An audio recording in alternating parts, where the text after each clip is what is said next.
con la conferencia magistral El México que todos debemos construir. Por favor, recibamos a nuestro amigo Juan Pablo Castañón aquí al frente.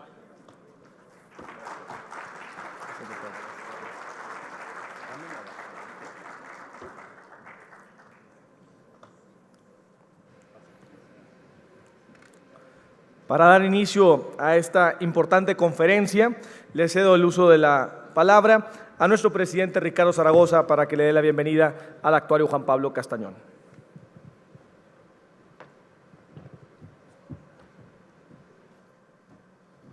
Buenas tardes, Juan Pablo, bienvenido a esta tu casa. Los agentes aduanales te consideramos un aliado y como hemos venido trabajando y seguiremos trabajando. Te agradecemos tu participación, sabemos que tienes la agenda muy apretada y sin embargo hiciste un esfuerzo para estar aquí con nosotros y eso se te agradece y se te aplaude. Muchas gracias y bienvenido y adelante, Juan Pablo.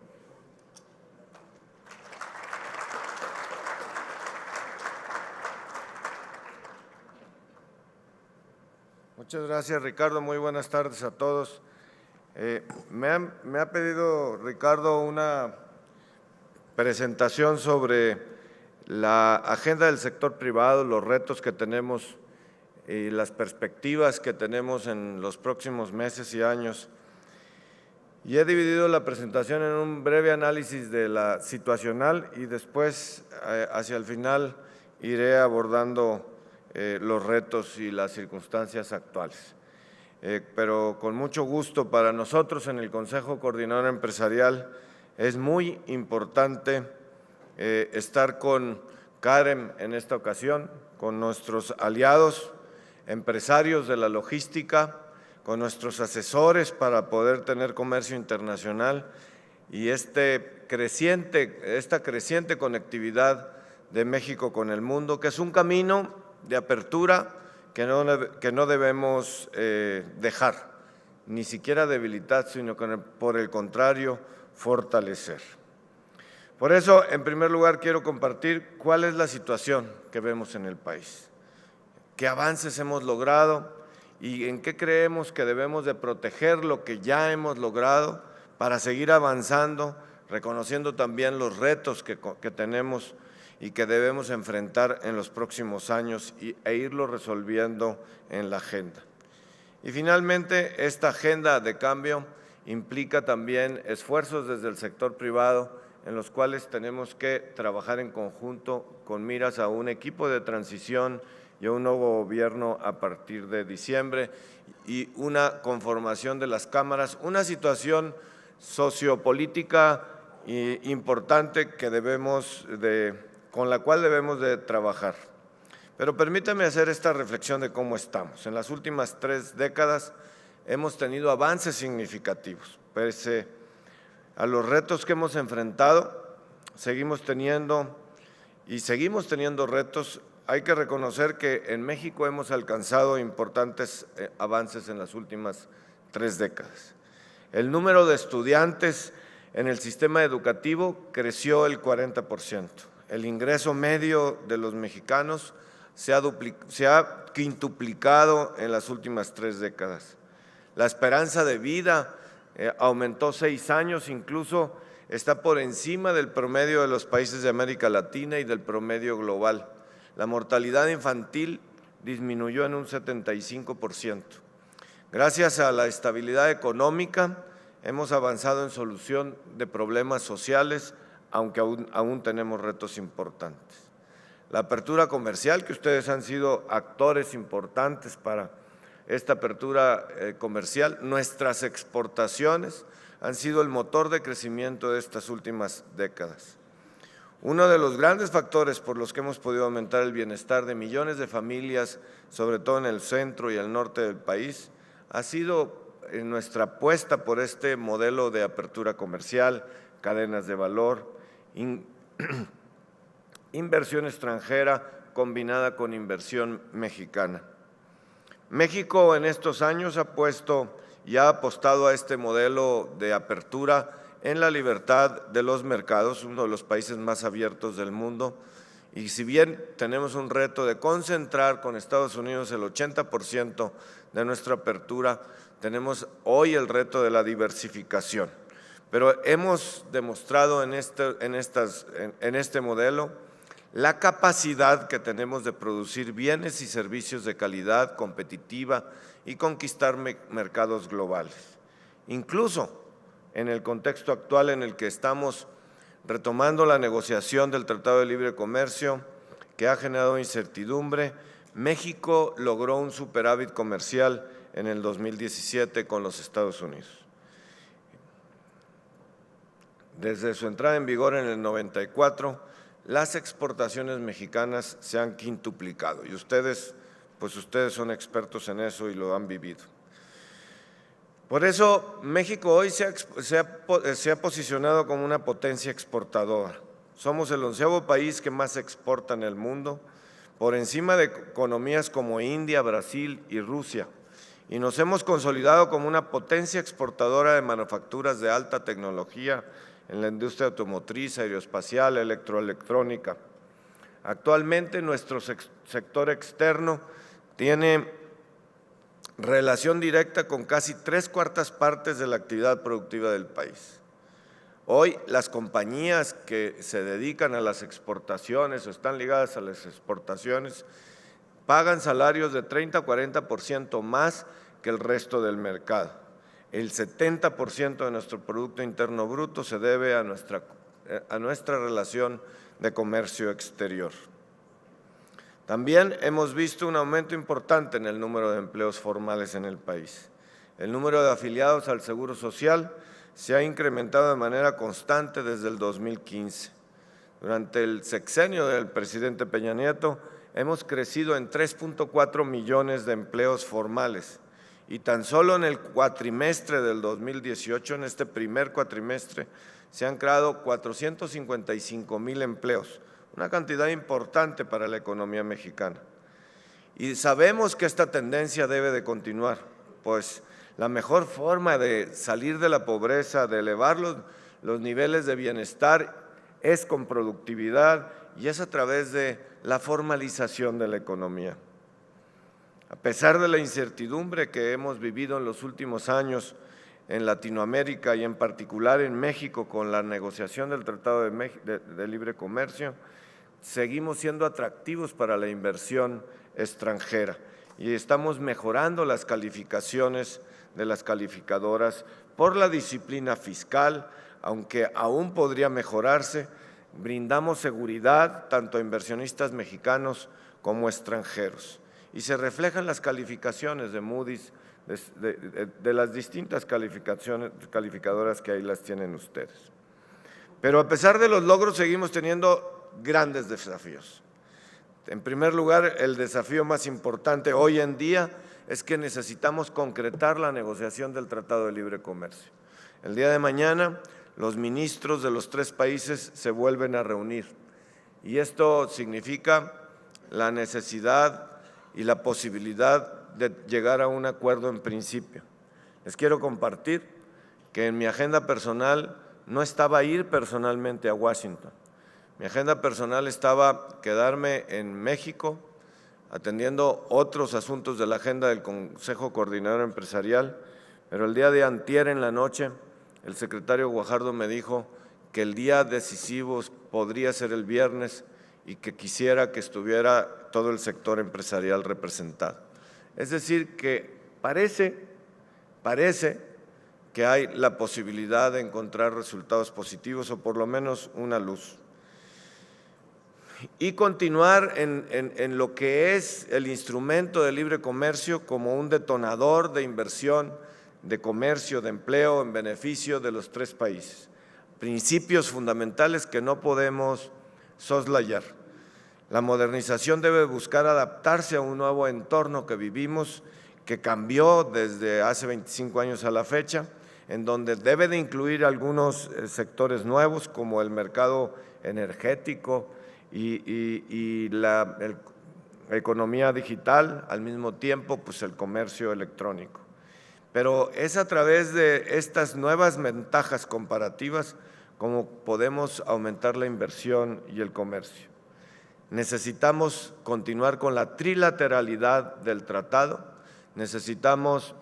podemos encontrar soluciones en materia de reglas de origen, con espacios de tiempo de adaptación y, por tanto, la seguridad de no existir la cláusula de sunset, sino solamente una modernización por un panel de expertos que les propongan a nuestros presidentes cada tanto tiempo, y que la certeza jurídica de que el instrumento estará de manera indefinida continúe. Necesitamos continuar en la insistencia como línea roja de no a la estacionalidad de la propuesta para poder continuar en el comercio libre de las hortalizas y de las frutas. Y podemos encontrar algunas soluciones para las reglas de minimis, que la tendencia mundial es a eliminarlas, aunque Estados Unidos tiene una propuesta muy severa y muy distante en ese sentido. Sigue siendo una de las líneas difíciles que podemos tener, y hay que arreglar el tema de los textiles. Todos los capítulos técnicos han seguido avanzando. Teníamos ya cerrados, recuerdo que 9 capítulos, estamos listos para cerrar 12 capítulos más. Si llegáramos a tener un acuerdo en principio, en 15 días, quizá en un mes, también tendríamos cerrados el resto de los capítulos. Lo que hoy significa es la voluntad política del acercamiento en estos temas difíciles que acabo de comentar. Necesitamos que la política siga a la técnica, que la voluntad política de seguir juntos los 3 países generando sinergias nos vuelvan la región competitiva más importante del mundo en energía, en tecnologías, en biotecnología. Tenemos extraordinarias oportunidades, y en la transformación digital para los procesos de producción. Eso sería una extraordinaria palanca para detonar el crecimiento económico para México, porque México creció en el 2017 2.2, 2.3%, y esa es la tendencia que hemos tenido en los últimos 30 años, y necesitamos crecer al 4 o al 5%. Para este año esperamos que vamos a crecer igual, entre el 2 y el 2.4%. Y el promedio mundial de crecimiento se espera que sea del 3.6%, 3.7% este 2018, un poco similar al 3.6% del 2017. Es decir, nos estamos rezagando respecto al crecimiento del mundo, en promedio, porque tenemos estados de la República que están creciendo hasta casi el doble dígito, y tenemos estados de la República que no están creciendo. Por eso nuestro reto es acelerar nuestro crecimiento, y la mejor manera de elevar es con productividad, es combatiendo la informalidad y transformando nuestro mercado laboral a un mercado más competitivo. Y ahí ustedes, como empresas logísticas, asesores, CAREM, son una organización importantísima para las organizaciones empresariales, para ayudarnos a trabajar en la productividad y la competitividad de los productos mexicanos.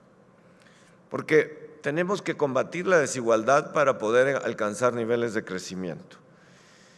Las grandes desigualdades que México vive han mermado nuestro crecimiento, y es por eso que mientras unos estados crecen, como lo ven ahí en el mapa, otros estados tienen decrecimiento importante. Coneval en el 2016 reportó 53 millones de pobres y 9.4 millones de personas de esos 53 millones son pobres extremos, es decir, tienen más de 3 carencias: no tienen seguridad en un empleo mañana, no tienen seguridad de vestido mañana, no tienen seguridad de vivienda, no tienen ninguno de los, o tienen muchos de las carencias que son consideradas como básicas para el ser humano. México, mientras ha venido avanzando en algunos lugares, tenemos tremendas desigualdades en otros lugares, y ahora lo voy a particularizar. Entonces, reitero que la mejor forma de igualar estos estados con tantas carencias con el resto del país es con trabajo. Es con trabajo que genere empleos con prestaciones a través de la formalidad y la productividad de las propias empresas. Y la mejor manera para crear empleos somos los empresarios, las empresas que tienen una vida más allá de un sexenio o una administración pública, sino que tienen un horizonte de sustentabilidad de largo plazo porque no se hacen por coyuntura. Veamos un poco, la pobreza está asociada a la baja productividad y a la informalidad laboral. Los estados con mayor nivel de informalidad están en los menos productivos y los más pobres del país, como lo ven en la gráfica. Los 3 estados menos productivos del país, Chiapas, Guerrero y Oaxaca, son también los 3 estados que tienen más informalidad, 65, 70 y 80% de informalidad en estos estados. Y son los estados que enfrentan mayores retos de pobreza y de pobreza extrema. Chiapas, el 70% de su población están en la pobreza. El 40% de su población es pobreza extrema. Enfrentan grandes retos estructurales para atraer la inversión, certeza jurídica y enfrentan un fenómeno que en otras partes del país ya lo eliminamos y es el cacicazgo político, el cacicazgo económico y el cacicazgo social. Los privilegios para unos cuantos manejando al resto de la sociedad. Privilegios que no quieren perder y por tanto boicotean cualquier proyecto de horizontalización de la inversión que genere más accesos con certeza y confianza a oportunidades de empleo con prestaciones para más personas. El gran reto es llevar al sur-sureste del país infraestructura física e infraestructura educativa que acompañe y que sirva de plataforma, certeza jurídica y confianza que sirva de plataforma para proyectos de inversión. Por el contrario, los estados con menor nivel de informalidad, como lo ven en la gráfica, Baja California Sur, Sonora, también se encuentran entre los estados más productivos y con menores indicadores de pobreza. Por ejemplo, Nuevo León, uno de los estados más desarrollados del país, la tasa de pobreza es del 14%, es la más baja del país y la informalidad es del 40%. Chiapas y Guerrero, la productividad por trabajador es de una cuarta parte de la productividad de los estados como la Ciudad de México o Nuevo León.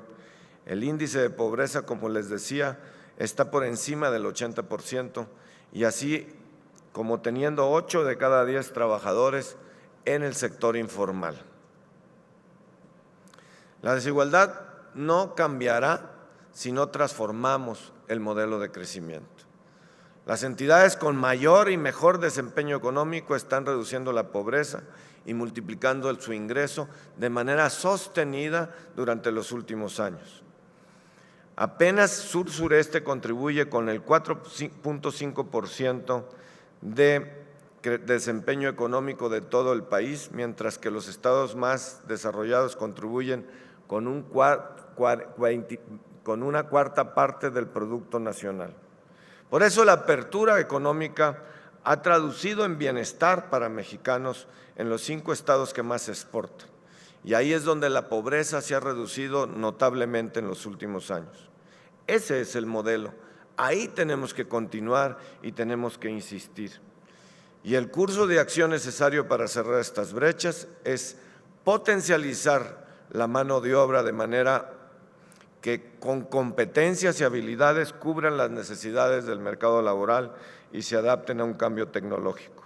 Hoy, la verdad, no hemos podido combatir, hacer pertinente la escuela, la academia, la educación media superior y superior con la propia escuela, con la propia empresa. 40% de los jóvenes que egresan no se sienten listos con competencias para laborar. 44% de las empresas, de los empleadores que buscamos personal, no sentimos que encontramos a las personas que estamos buscando.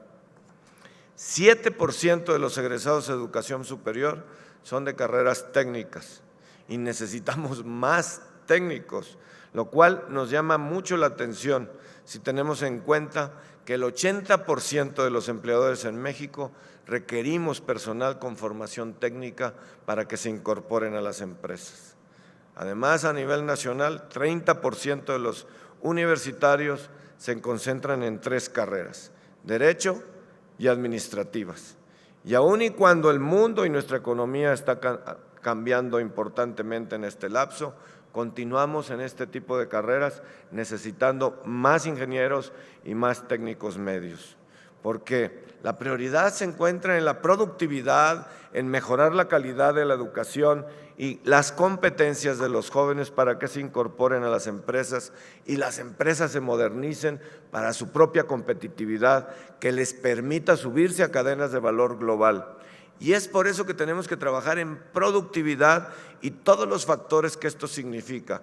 Es por eso que nuestra discusión entre la logística del país, entre la educación y habilidades laborales de los jóvenes, la conexión con las empresas y la tecnología digital para incorporarlo a los procesos de todas las empresas, que permita a la pequeña empresa crecer en la calidad de lo que está haciendo y ser más competitiva.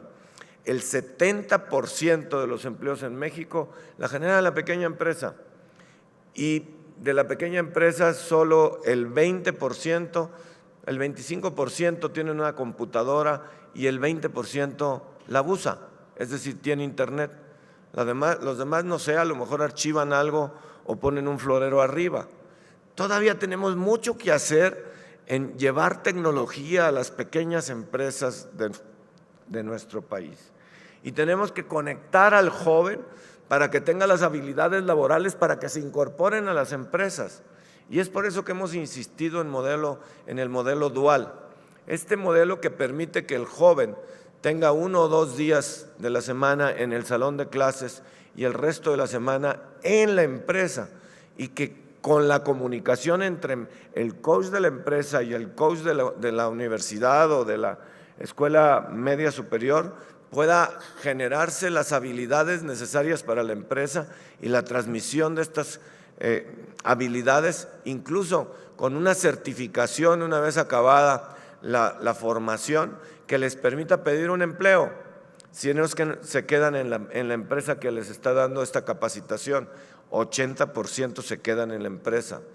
Pero hoy la empresa moderna, hoy una agencia aduanal es muy diferente y su panorama ha cambiado gracias a su gestión y al equipo que hemos podido hacer para que puedan tener un panorama más empresarial y de más largo plazo, como una empresa logística, más que como una empresa que solo otorgaba asesoramiento y conducía para cumplir las leyes en materia de exportaciones e importaciones.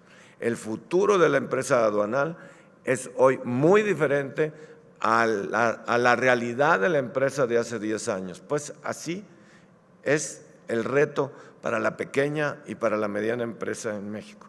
Por eso el modelo de formación dual nos parece la mejor herramienta de este programa de apoyo a los jóvenes que el virtual presidente electo está proponiendo. No podemos incorporar a los jóvenes a los procesos de producción solo por otorgarles un trabajo. No los podemos subir a una línea de producción sin una capacitación, sin un adiestramiento y una certificación.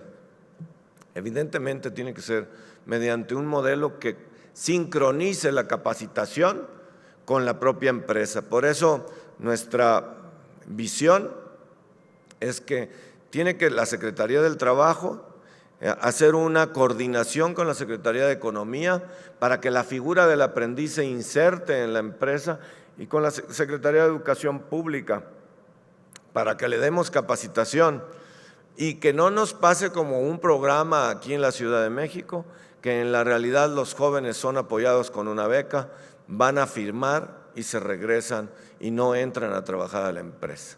Reciben su beca sin que vayan a la propia empresa, porque si no están capacitados es imposible incluirlos, fomentarlos para que vayan conociendo. Y si no quieren ser capacitados, tendremos muchísimos problemas para incorporarlos a la actividad económica.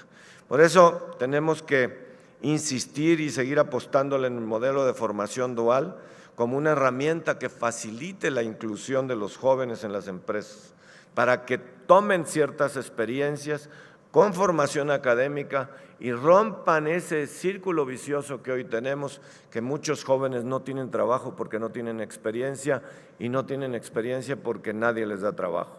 Ahí tenemos que trabajar empresarios y gobierno en política pública.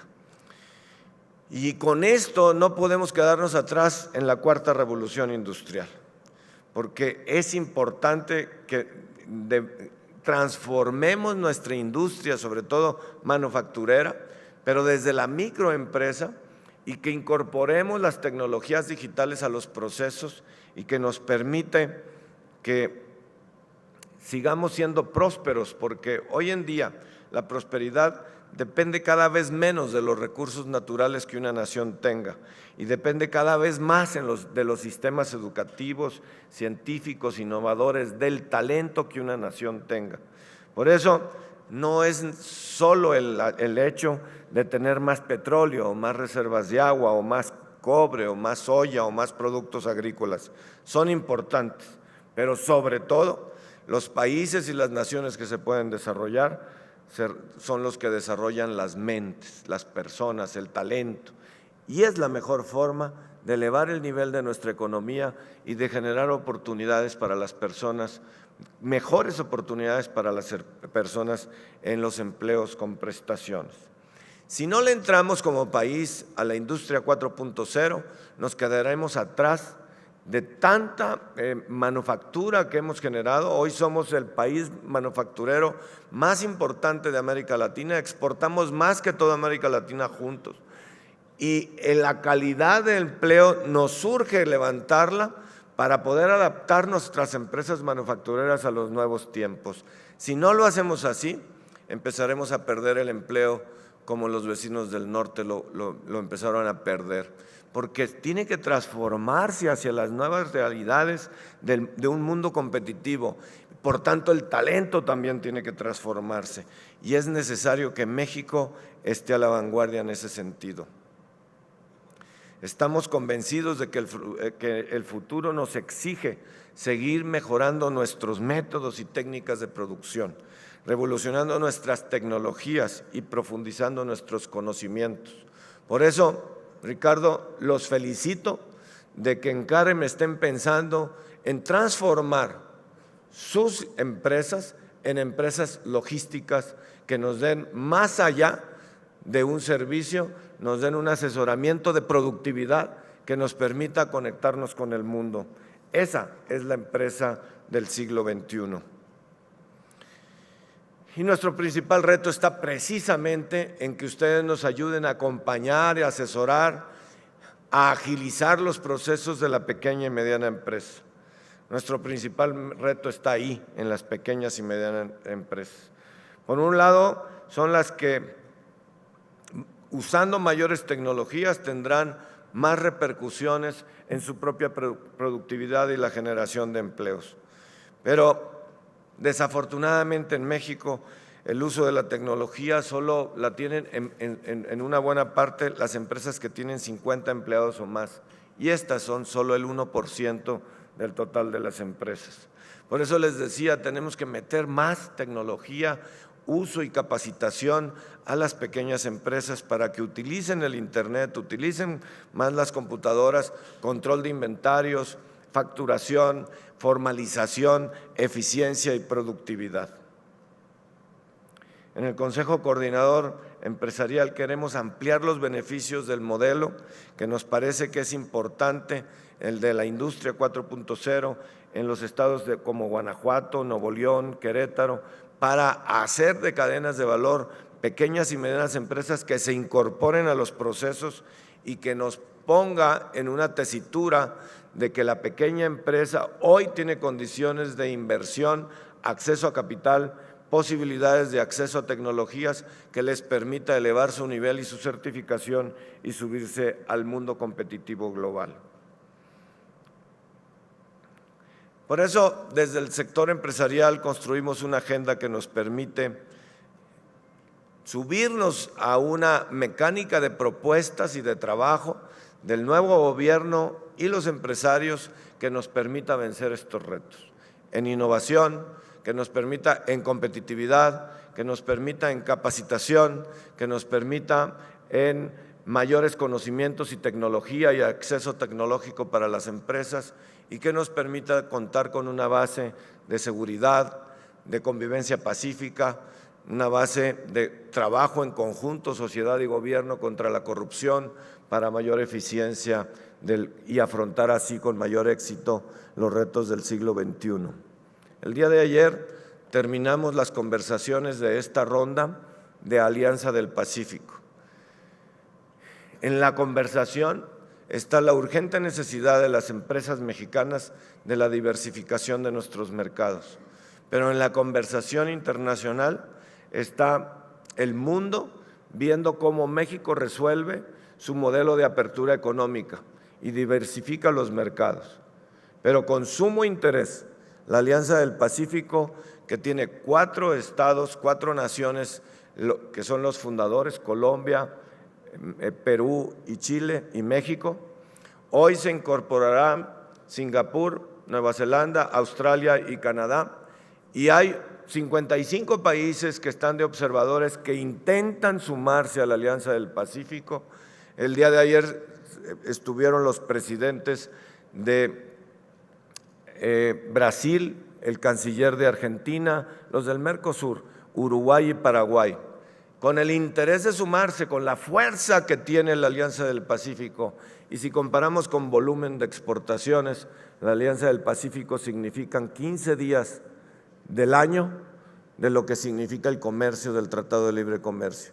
Pero no importa, quiere decir que hay un potencial sobre los mexicanos en América Latina y sobre el liderazgo del país más abierto de América Latina con una economía tan importante como la mexicana. Hay posibilidades de diversificación, pero también estamos marcando en México una agenda pública de apertura de la que no vamos a regresar y en la cual nos permite afrontar los retos de inversión, de generación de empleos y, repito, empleos con prestaciones, es decir, formales, para las zonas del país que hoy en día no lo tienen. El proyecto de unir Salina Cruz con Coatzacoalcos es un proyecto que interesa al mundo. El proyecto que al unir los dos puertos tengamos puertos secos o parques industriales en el camino para realizar manufactura, procesos de generación de valor agregado, es interesante. La conectividad necesaria en el sur-sureste del país es importante, como lo es también la certeza jurídica y social para las inversiones allá. Está en la mesa de la discusión, está en el interés de los países de Centro y Sudamérica que México resuelva su sur-sureste con éxito. Está en el interés del equipo de transición trabajar en este sentido. Está en nuestro interés que llevemos inversión y empleo y que sea la empresa con la agenda energética, con la agenda educativa, con la agenda de la transformación y diversificación de los mercados que podamos lograrlo. Retos, tenemos importantes retos. Hoy, con un equipo de transición cada vez más definido, es natural que algunas de las declaraciones públicas generen inquietudes o discrepancias, incluso disonancias entre lo que hemos venido trabajando en privado, en reuniones con el equipo de transición desde el presidente electo y con cada personaje que se incorpora y que tiene su propia visión y que lo está haciendo público. Lo que estamos haciendo formalmente es establecer mesas de trabajo en donde discutamos a profundidad los temas, los principios y que nos permita entonces ir acompañando una visión que probablemente deba de ser compartida, pero para continuar en un proyecto de nación que atienda socialmente nuestros retos, pero que al mismo tiempo se centre en que es a través de la empresa la mejor forma de generar valor. Evidentemente, responsables que con una responsabilidad de mantener variables económicas estables que generen confianza, pero que al mismo tiempo tengamos una base de inversión que permita la generación de empleos. Retos tenemos. un modelo económico importante de apertura que México debe de seguir comprometiéndose. Hoy una oportunidad y urgente necesidad de incluir más pequeñas empresas a esta apertura y competitividad global de los mexicanos. Hoy una oportunidad de sacar adelante una negociación del Tratado de Libre Comercio, pero con una visión de diversificación que urge para que más empresas puedan estar en el mercado. Sabemos que existen los mercados internacionales que pueden generar buenas utilidades para las empresas en donde se aprecian los productos mexicanos con mayor valor que incluso con los mercados actuales. Las herramientas las tenemos, la discusión la tenemos que hacer ordenadamente. De nada nos sirve discutirlo polarizando y generando pocos espacios políticos. Hoy es el tiempo de que abramos los espacios políticos y participemos en ellos con estrategia, con unidad, con una visión de lo que el empresariado mexicano quiere hacia el futuro. Los políticos que generen política pública que facilite la inversión de los privados, que nos generen certeza, justicia, seguridad y que tengan fórmulas de gobiernos transparentes y eficientes. Nosotros, los empresarios, con un compromiso de empresas socialmente responsables, pero que signifique la transformación en los hechos de la verdadera vocación empresarial. No solo nuestra vocación está en generar recursos y utilidades, es la única forma de hacer sustentable la empresa. Nuestra vocación está en reinvertir esto para crecer y facilitar, para generar empleos. Nuestra vocación está en capacitar a nuestra gente. Nuestra vocación está en modernizar nuestras empresas para hacerlas sostenibles en el tiempo. Nuestra vocación está en participar en las comunidades en donde estamos para que sí se observe que el empresario mexicano es un empresaria moderno, holístico, que se preocupa por su entorno, así como por la técnica y el profesionalismo y actualización de sus propios procesos y de sus propias empresas. Esta discusión sobre el modelo de país la vamos a tener en los próximos meses y quizá 2 años, pero la muestra, el testimonio de esta vocación empresarial con sentido social la tenemos que dar desde el presente y hacia el futuro. Y esta modernización de la empresa es la que nos sustenta, la que nos respalda para decir por dónde es el camino donde nos comprometemos. Este es nuestro México. En esta realidad estamos. Con esta realidad tenemos que trabajar. Hagámoslo unidos.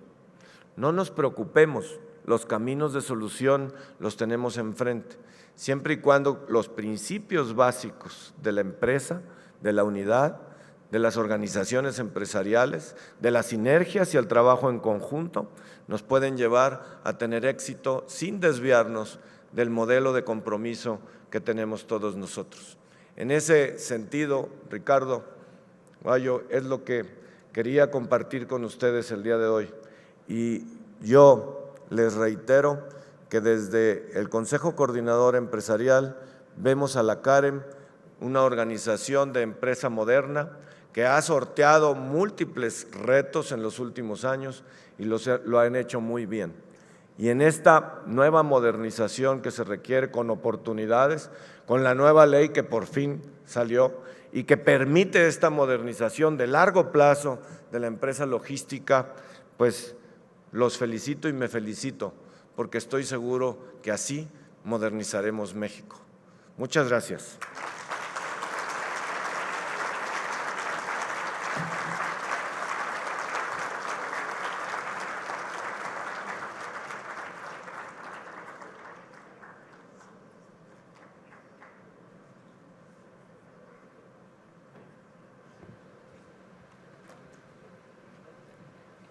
Muchísimas gracias al actuario Juan Pablo Castañón Castañón, y en este momento está recibiendo su reconocimiento por parte del presidente de Confederación y también de nuestro amigo Eduardo Jofroy, reconociéndole esta visión de México que nos ha compartido, y démosle un muy fuerte aplauso. Y ahora pues ya culminamos este día de trabajo, recordándoles a todos que a las 5 de la tarde inicia puntualmente el concierto de la Orquesta Sinfónica Nacional de Bellas Artes. Favor de estar puntuales ahí y pues bueno, muy buenas tardes, nos vemos muy pronto.